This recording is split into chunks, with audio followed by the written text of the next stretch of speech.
अवधूत चिंतन श्री गुरुदेव दत्त श्री स्वामी समर्थ. नमस्कार प्रेमळ भक्तांनो. श्री स्वामी समर्थ महाराजांची ही दिव्य कथा जे भक्त शेवटपर्यंत ऐकतील त्या भक्तांच्या मनातील सर्व चांगल्या इच्छा पूर्ण होतील. ही कथा तुम्हाला पूर्ण 20 मिनिटे ऐकायची आहे. ही कथा शेवटपर्यंत जे भक्त ऐकतील त्यांच्या जीवनामध्ये चमत्कार घडतील. तुमच्या जीवनामध्ये ही दिव्य कथा सुख, समृद्धी आणि आनंद घेऊन येईल. म्हणून पूर्ण 20 मिनिटे ही कथा शेवटपर्यंत ऐका. मध्ये सोडून जाऊ नका, दुर्लक्ष करू नका. श्री स्वामी समर्थ महाराजांना प्रणाम करून आजच्या या कथेला सुरुवात करूया. गणपतराव नावाचा एक तरुण ज्याचं आयुष्य अडचणींनी भरलेलं होतं. त्याचं कुटुंब कर्जामध्ये बुडालं होतं. शेती वाळवंटासारखी सुकून गेली होती आणि त्याला जगण्याचाही आता कुठलाही आश्रय उरला नव्हता. गणपतरावाला कुणी मदत करणार नाही असं त्याला वाटू लागलं. अशावेळी त्याच्या एका जवळच्या मित्राने त्याला श्री स्वामी समर्थ महाराजांकडे जाण्याचा सल्ला दिला. शेतकरी कुटुंबामध्ये राहत असल्याने गणपतरावला आता काही सुचत नव्हतं. परंतु जेव्हा त्याच्या मित्राने श्री स्वामी समर्थ महाराजांकडे जाण्याचा सल्ला दिला तेव्हा गणपतराव तातडीने तयार झाला. गणपतराव सांगलीहून अक्कलकोटला स्वामींच्या दर्शनासाठी आला. तो स्वामींच्या आश्रमामध्ये पोचला तेव्हा स्वामी समर्थ महाराज पिंपळाच्या झाडाखाली ध्यानमग्न होते. गर्दी देखील भरपूर होती. पण गणपतरावाने स्वामींना भेटण्याची जी चिकाटी होती ती सोडली नाही. कारण गणपतराव दुःखाने त्रासाने कंटाळून गेला होता. कर्जबाजारी झाला होता. शेतीमध्ये पिकत नव्हतं. त्यामुळे त्याला आता स्वामींना भेटण्याशिवाय दुसरा पर्याय नव्हता. अखेर त्याला स्वामींच्या चरणावर डोकं टेकवण्याची संधी मिळाली. स्वामींची आणि गणपतरावाची भेट झाली. स्वामींनी त्याच्याकडे पाहिलं आणि मंद स्मित केलं. अरे बाळा, इतका का घाबरून आला आहेस? तुझ्या जीवनातलं दुःख आता मी संपवणार आहे असं स्वामी गणपतरावला म्हणाले. गणपतरावच्या मनामध्ये एक असा अगणित विश्वास निर्माण झाला. त्याला स्वामींबद्दल कुतूहल वाटू लागले. स्वामींच्या चरणावर नतमस्तक होऊन त्याने स्वामींना प्रणाम केला. स्वामींनी गणपतरावला सांगितलं, तुला आता पुढील 7 दिवस मी सांगतो त्या ठिकाणी राहायचं आहे. नामस्मरण करायचं आहे आणि भक्ती करायची आहे. चिंता करू नकोस. तुझ्या शेतीत आणि घरामध्ये भरभराट होईल. गणपतरावाने 7 दिवस पूर्ण श्रद्धेने सेवा केली. स्वामींनी जे जे सांगितलं ते गणपतरावाने केलं आणि त्याला स्वामींच्या चरणाजवळ राहण्याचा लाभ झाला. 7व्या दिवशी गणपतरावाला एक दिवा दिला आणि सांगितलं, या दिव्याचा ज्योत तू आपल्या घरात दररोज लाव. तुझं आयुष्य तेजस्वी होईल. गणपतरावला काही कळालं नाही, पण तो दिवा घेऊन आपल्या गावी परतला. गावी परतल्यानंतर गणपतरावाला स्वामींनी जे जे सांगितलं ते आठवायला लागलं. गणपतरावाने स्वामींच्या सांगण्यानुसार दररोज दिवा पेटवण्यास सुरुवात केली. काही दिवसांतच असा चमत्कार झाला की गणपतरावाच्या शेतीमध्ये हरित क्रांती झाली. वाळलेल्या जमिनीवर पिकं उगवायला लागली. लोकही आश्चर्यचकित झाले. गावातील सर्व लोक हा चमत्कार बघत होते. गणपतराव देखील बघत होता. गणपतरावाची शेती इतकी फुलली की त्याचं कर्जही आता फेटत आलं होतं आणि तो गावात आदर्श शेतकरी म्हणून ओळखला जाऊ लागला. स्वामींच्या या चमत्कारांमुळे गणपतरावाचं जीवन हे आता पुन्हा फुलू लागलं होतं.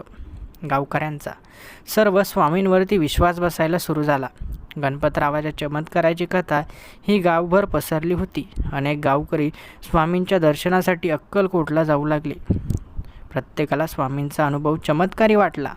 स्वामी समर्थ महाराजांचे चमत्कार फक्त गणपतरावापुरते मर्यादित राहिले नाही, तर गणपतराव ज्या गावामध्ये राहत होता त्या पूर्ण गावाचं कल्याण झालं. गणपतरावाने आपलं जीवन स्वामींच्या सेवा आणि नामस्मरणासाठी वाहून घेतलं. त्याच्या घरात सदैव स्वामींच्या दिव्याचा प्रकाश झळकत राहिला. तो गावात स्वामींच्या शिकवणी पसरवत मोठा भक्त झाला. स्वामींच्या चरणावर विश्वास ठेवल्याने गणपतरावला ज्या गोष्टी अशक्य वाटत होत्या त्या देखील शक्य झाल्या. संकट मोठी जरी असली तरी श्रद्धा आणि भक्तीने त्याच्यावर मात करता येते हे या कथेतून गणपतरावने सिद्ध करून दाखवलं. स्वामींचा त्याने आश्रय घेतला. त्याला त्याच्या अडचणींमध्ये स्वामींनी त्याला मदत केली आणि त्याच्या जीवनात सुख समृद्धी आली. म्हणून जे भक्त आजचा ही कथा शेवटपर्यंत ऐकतील त्या भक्तांच्या जीवनात देखील सुख समृद्धी येईल. कथा जर आवडत असेल तर व्हिडिओला लाईक करा आणि कथा शेवटपर्यंत ऐका. कथेच्या शेवटापर्यंत आपण जाणार आहोत. ही कथा सांगण्यामागचं उद्दिष्ट हेच आहे की आपल्याला स्वामी समर्थ महाराजांवर विश्वास ठेवायचा आहे. जीवनात कोणत्याही अडचणींवर विजय मिळवता येतो हे स्वामींच्या नामस्मरणाने शक्य होतं. स्वामींचं नामस्मरण करा, त्यांच्यावर श्रद्धा ठेवा, त्यांच्या शिकवणीनुसार आचरण करा. आपलं जीवन आनंदाने भरून जाईल. स्वामी समर्थ महाराजांच्या चमत्कारी अनुभवांवर आधारित आणखी एक कथा आम्ही तुम्हाला सांगत आहोत. महादेव नावाच्या एका शेतकऱ्याचा मुलगा रमेश काही वर्षांपूर्वी हरवला होता. महादेव आणि त्याचं कुटुंब तळमळीने त्याला शोधत होते, पण कुठेही पत्ता लागेना. शेवटी महादेवाच्या शेजाऱ्यांनी त्याला स्वामी समर्थ महाराजांकडे जाण्याचा सल्ला दिला. महादेव त्याचा मुलगा हरवल्यामुळे खूप तळमळ करत होता. त्याला काही सुचत नव्हतं, परंतु जेव्हा त्याला शेजाऱ्यांनी सल्ला दिला तेव्हा तो लगेच स्वामी समर्थ महाराजांकडे जाण्यासाठी तयार झाला. कारण स्वामींकडे अशी शक्ती आहे की ती कोणत्याही भक्ताला स्वतःहून बोलावून घेते. कुठून ना कुठून भक्ताला स्वामी समर्थ महाराजांचं नाव कळतंच आणि भक्त स्वामींच्या भेटीला जात असतात. आता हा एक चमत्काराचाच प्रकार आहे. महादेव अक्कलकोटला जाऊन पोचला. स्वामी समर्थ महाराज आश्रमामध्ये ध्यानस्थ होते. महादेवाने महाराजांच्या चरणावर डोकं ठेवून अश्रू ढाळले आणि म्हणाला, स्वामी, माझ्या मुलाला परत आणा. त्याच्याशिवाय माझं जीवन पूर्ण होणार नाही. कृपया तुम्ही माझी मदत करा. माझा मुलगा माझा जीव आहे. त्याला माझ्यापर्यंत नक्की घेऊन या. स्वामींनी शांतपणे महादेवाकडे पाहिलं आणि स्मित हास्य केलं.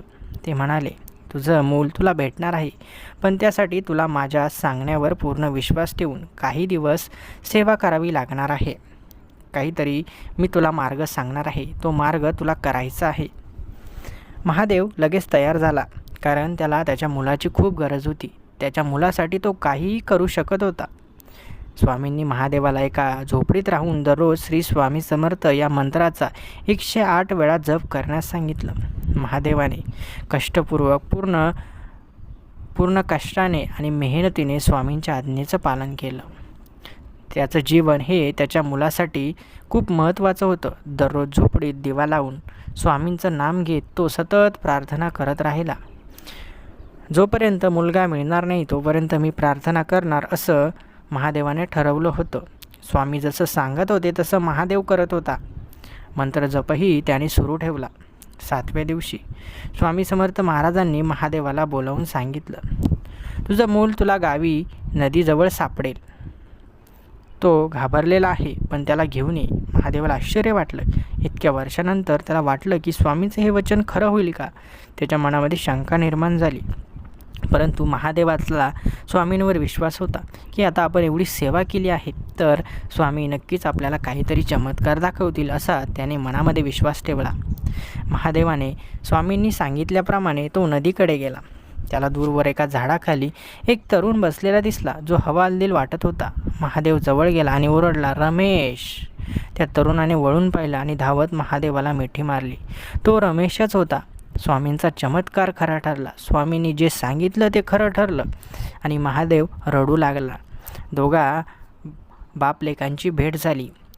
महादेवाला जो आनंद झाला तो गगनात मावेना. महादेव अत्यंत खुश होता. रमेशनं सांगितलं की काही वर्षांपूर्वी तो हरवला होता आणि एका व्यापाऱ्याच्या कुटुंबात वाढला. मात्र त्याला सतत आपल्या घरचं आठवण येत होती. तो शेवटी त्या व्यापाऱ्याच्या घरातून पळून आला आणि गावाकडे येण्यासाठी प्रवास करत होता. म्हणजेच स्वामींनी जेव्हा सांगितलं तेव्हाच रमेश महादेवाला भेटला आणि स्वामींचा चमत्कार देखील खरा झाला. महादेव रमेशला घेऊन थेट स्वामी समर्थ महाराजांकडे गेला. स्वामीने रमेशकडे पाहून हसत विचारलं, कसं वाटतंय बाळा. रमेशने डोळे भरून स्वामींच्या चरणावर मस्तक ठेवलं. स्वामी म्हणाले, माझ्या भक्तांच्या प्रार्थनेला मी कधीच नाकारत नाही, म्हणून लक्षात घ्या. इतके दिवस हरवून मुलगा पुन्हा सापडतो हा काही छोटा चमत्कार नाही. स्वामींनी जो चमत्कार महादेवाला दाखवला हा चमत्कार म्हणजे सर्वात मोठा चमत्कार होता. ही कथा फक्त रमेशची किंवा महादेवाची नाही, तर प्रत्येक भक्ताच्या जीवनाच्या स्वामींच्या कृपेमुळे घडणाऱ्या चमत्काराची ही कथा आहे. आजही स्वामी समर्थ महाराजांचं नाव घेऊन प्रार्थना करणाऱ्याला स्वामी त्याच्या संकटातून सोडवत असतात. फक्त विश्वास ठेवल्यानुसार आपण स्वामींना प्राप्त करू शकतो.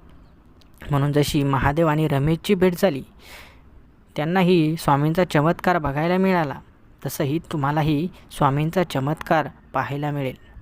जसं गणपतराव नावाचा एक तरुण आपल्या कर्जामध्ये बुडालेल्या संकटापासून वाचला, ज्याच्या शेतामध्ये काही पिकत नव्हतं त्याचं शेत फुललं, तो जीवनामध्ये सुखी झाला, तसंही आपल्यालाही स्वामी समर्थ महाराजांमुळे सुखी होणार आहोत. जरी आपल्या हातून अनन्य चुका झाल्या असल्या, आपल्याकडून अनेक प्रकारचे गुन्हे घडेल असेल, तरीही स्वामी समर्थ महाराजांच्या चरणावर जेव्हा आपण डोकं ठेवू तेव्हा आपल्या जीवनातील सर्व काही दुःख दूर होणार आहे. स्वामी म्हणतात, तुझं दुःख माझ्याकडे ठेव, मी त्याला आनंदाच्या रूपामध्ये बदलून तुला परत देईल, तुझ्या जीवनाला नवीन प्रकाश मिळवून देईल. भिवू नकोस, मी तुझ्या पाठीशी आहे. स्वामींच्या या संदेशाने आपलं जीवन बदलून जाणार आहे. स्वामी संदेश जेव्हा आपण ऐकत असतो, स्वामी संदेश जेव्हा आपल्या कानावर पडतो, तेव्हा आपल्या घरामध्ये एक सकारात्मक ऊर्जा तयार होते, आपल्या मनामध्ये सकारात्मक ऊर्जा तयार होते. आपलं सुख म्हणजे स्वामी समर्थ महाराज. आपण जे अन्न खातो ते अन्न ज्यांनी आपल्याला दिलं ते म्हणजे स्वामी समर्थ महाराज.